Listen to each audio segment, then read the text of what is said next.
Soc la Madalena Sala, directora del Museu d'Història de Manacor. I nosaltres, la Margarida Galamés i Josep Garí, tant a com abans. A l'hivern, la feina del camp de ballava, era el moment d'estar de vora la llar de foc i preparar-se per les festes de Nadal. Per aquesta festivitat celebraven dolços tradicionals com coques dolces i llet d'ametla. Els pagesos i les pageses no estaven mai en les mans plegades. L'hivern també era el moment de fer llenya amb el xorrac, el gatzell o el verduc. Novembre, desembre, gener i febrer s'esveiaven els arbres que perden la fulla perquè dormen no els fa tant de mal. Els homes anaven a caçar animal de ploma. A les possessions, la caça era una forma d'entreteniment, però també proporcionava aliment a la família. A part d'aquestes tasques, l'hivern també era moment de sembrar, llevar males herbes i fer hort.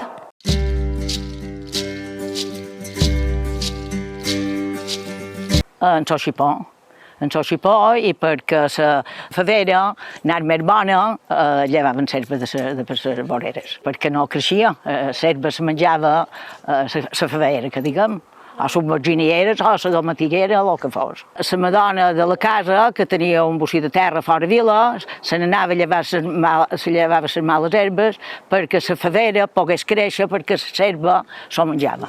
De lot petit jugaven, o tenien dins una senaia fermats a una figuera, amb dues cordes, i els engronçàvem, i nosaltres tenien que els nins feien això. Jo ja no ho havia viscut, però ma mare, en el meu germà, les tenia, i llavors anava a intercalar un poc i tornava a engronçar-los. Quan el que sembraves creixia, havies d'anar a llevar l'herba. En l'estiu no sembres, en l'estiu no només sembres cosa d'hort i sort ho reguen, i ja és diferent. Això era tot el que se semblava, els blats, la civada, els ciurons, els alls, els melons, les faves, tot això sí que ho entrecavàvem. Ara el de l'estiu ja era diferent. Com han dit, l'hivern era el moment de manco feines a fora vila.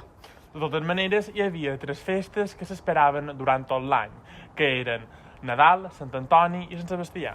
Sant Antoni és una festivitat molt important a Manacor. Que és l'únic poble de Mallorca que preserva les completes en llatí. Però també és molt rellevant a Artà i la Pobla. I és una festa molt esperada per la gent d'aquests pobles i també dels voltants. Per això, a continuació sentireu un parell de gloses cantades per Madó Margalí de Fullana. I amb la música d'Antoni Duro i en Matías Sagrera. Salut!